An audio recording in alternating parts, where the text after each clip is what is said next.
Have you ever questioned the nature of your reality? Wondered about why your life is so damn rational? Do you ever wake up at night in a cold sweat thinking about why Rick turned himself into a goddamn pickle? If so, the philosophy of surrealism may be for you. Surrealism can be defined as a means of reuniting conscious and unconscious realms of experience so completely that the world of dream and fantasy would be joined to the everyday, rational world in an absolute reality. In other words, surrealism aims to liberate thought, language, and human experience from the oppressive boundaries of rationalism. Surrealism has quickly become one of my favorite branches of philosophy, and over the last couple of weeks, as I sought out the use of surrealism in my day-to-day life, I quickly realized that several famous celebrities were inspired by surrealism. I found examples of two famous celebrities who serve as an amazing example of the use of surrealism in media. These celebrities are Nicolas Cage and Eric Andre. This video has a simple purpose: explore how these two celebrities use surrealism to convey meaning in their respective creative journeys. How do Nick Cage and Eric Andre use surrealism to take their art to the next level? Join me as we explore this topic in detail. Before continuing the video, please consider smashing the like button and subscribing. It truly helps out the channel. Enjoy the video. Nicolas Cage is in many ways the Nickelback of acting. He has a large fan base who swear by his portrayals of eccentric characters. There is also a large audience who believes that Cage has sold out and that he accepts every movie role offered to him. No matter what you think of Cage, it's hard to argue that his style of acting is simply absurd. Cage is known for taking roles of misfits, eccentrics, and crazies that all bring to life the ideas of surrealism. Take, for example, the cult classic Vampire's Kiss. For those who are unfamiliar with the movie, Vampire's Kiss is a dark comedy starring Nicolas Cage. In the film, he plays Peter Lowe, a literary agent who believes that he is turning into a vampire. The film highlights Lowe's slow decay into insanity.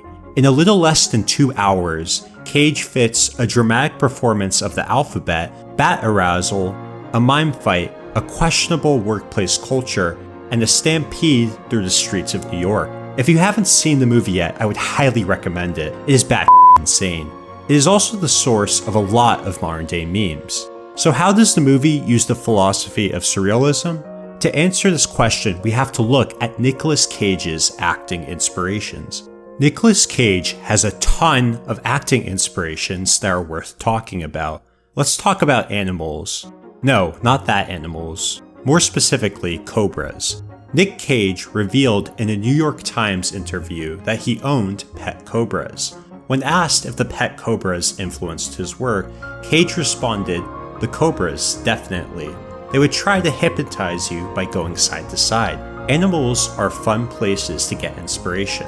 I mention all of this to show that Nick Cage draws inspiration from materialistic items.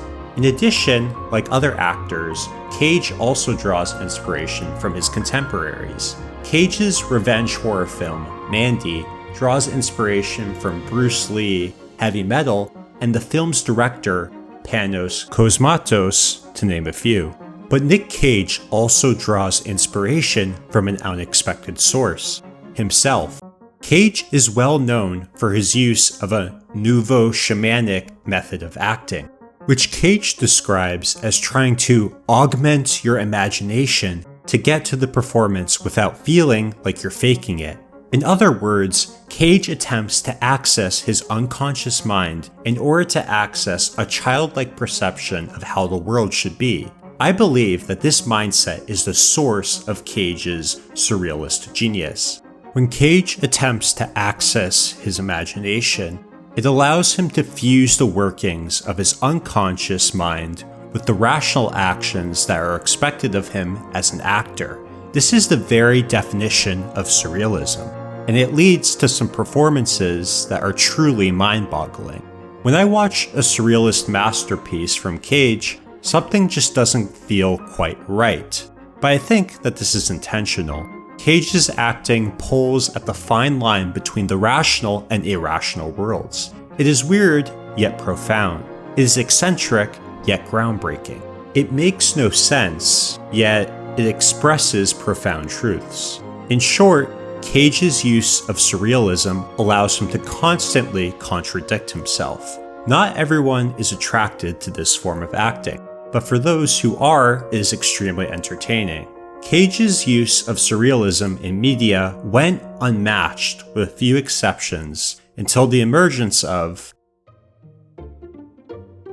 the rise of social media in the early and late 2000s led to one of the most important developments in media of the modern age: memes.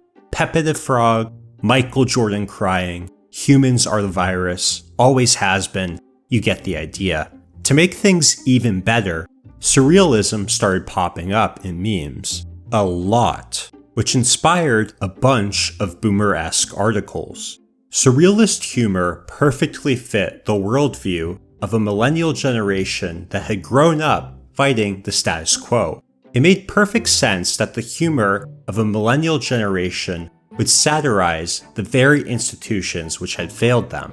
This humor, in turn, made its way to other forms of media. On YouTube, Don't Hug Me, I'm Scared used cryptic imagery and gory violence as a commentary on the corruption of media through advertising. Netflix's BoJack Horseman used doses of anthropomorphism and nihilism to explore the dark aspects of the human psyche. Rick and Morty used nihilism and absurdism to explore human purpose through the lens of technology. And most importantly, on Adult Swim, Eric Andre used a crude mix of absurdism and surrealism to make commentaries on television, celebrity, and culture. The Eric Andre Show is one of the best uses of surrealism in media precisely because of how damn absurd it is. For those who haven't watched the show, it is essentially a stream of consciousness attempt to make the world's worst talk show. The show follows a predictable talk show format, mixed with applications of surrealism and absurdism. There is a monologue, skits, celebrity interviews, and a conclusion featuring a celebrity performance. But at all stages, the Eric Andre Show destroys our expectations for what a talk show should look like. The start of every show begins with Eric Andre destroying his entire set. From the onset, Eric makes it clear that this is not your average talk show. The show's co-host, Hannibal Buress, then comes out, who serves as a counterbalance to Eric Andre's craziness. Then comes the monologue. Monologues on the Eric Andre Show can be described as bad, in the best way possible. In some monologues, Eric Andre goes on incoherent rants about celebrity culture.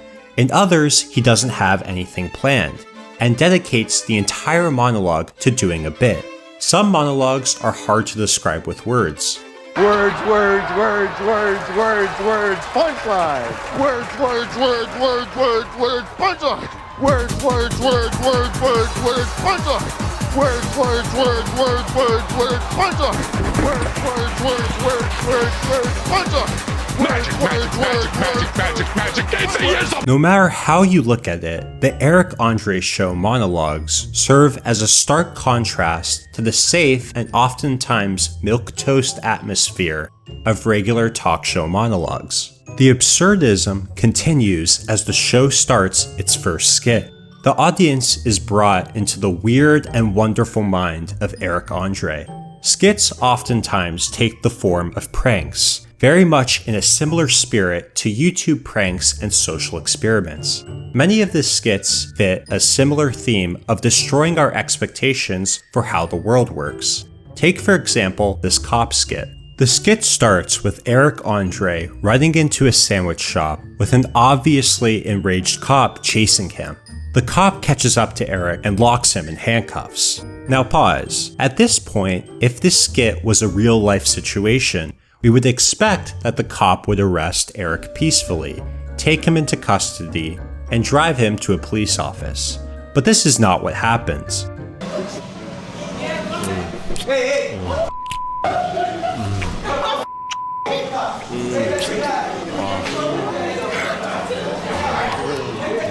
I wanna that guy.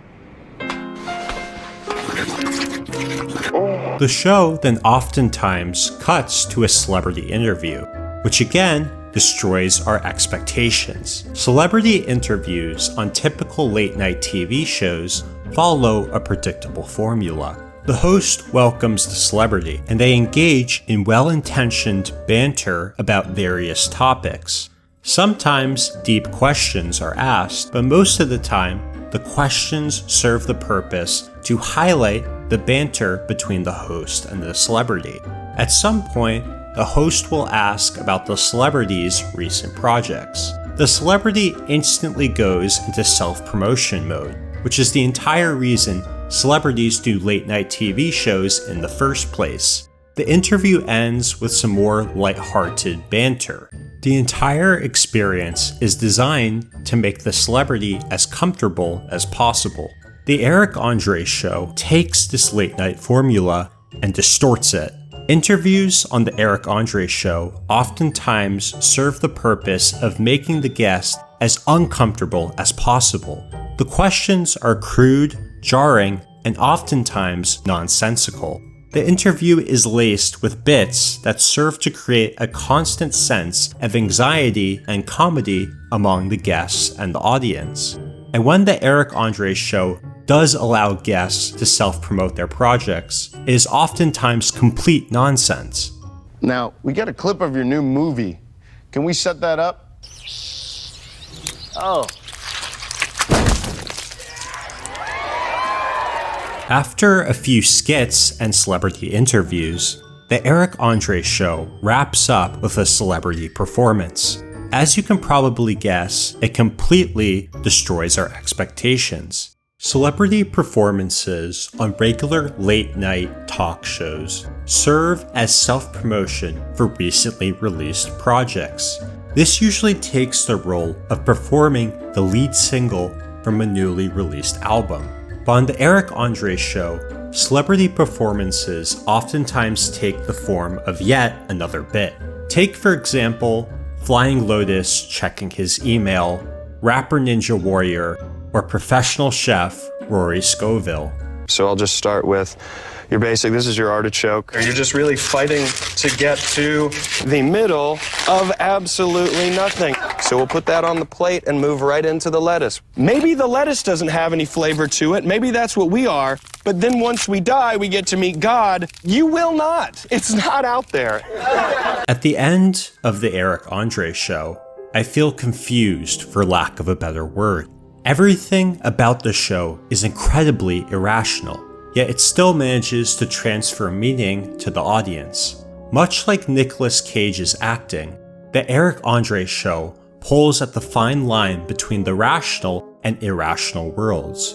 Both destroy our expectations on what the world should look like using surrealism.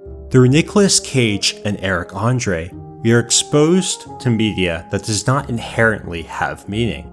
But when you peel the skin of the onion, you're exposed to two celebrities that express profound truths in a insane manner. Both ultimately serve as golden examples of the use of surrealism in media. Salvador Dali would be proud.